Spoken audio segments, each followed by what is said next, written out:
Hi, my name is Katie Brown, and I'm a lifestyle expert. I like to think of myself as a lifestyler, and I am incredibly blessed because for a living, I actually get to focus on all things cooking, gardening, and decorating, and how to turn your house into a home, and how to create family memories, and I mean, everything I love, I get to focus on every single day.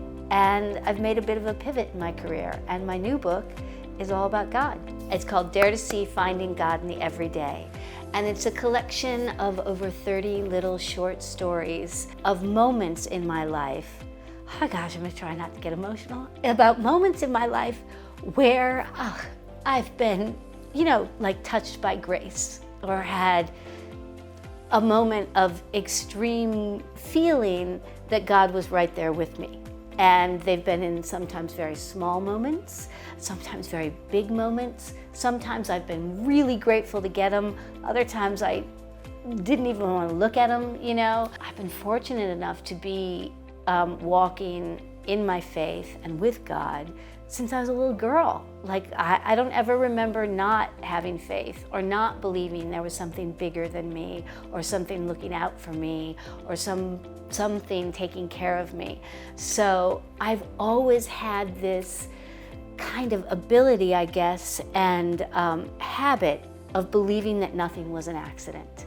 And so when these stories or these moments or these events, sometimes, like I said, sometimes tragic, sometimes hysterical, sometimes unbelievable, sometimes very ordinary, the book kind of runs the gamut. When I've had these moments, they've just always stuck with me, and they've always informed kind of the way I live my life.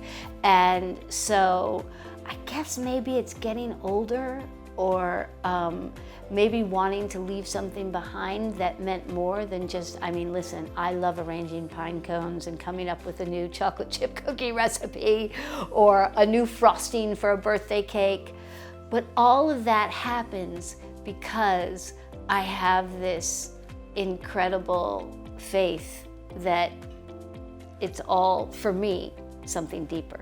This story kind of takes you through those moments in my life, and each story starts with a Bible verse, and then the story comes up, and then at the end I ask you some questions like, when have you ever walked out in nature and felt like you were singing along with all the birds and the trees? Or, it's a question that has something to do with the story.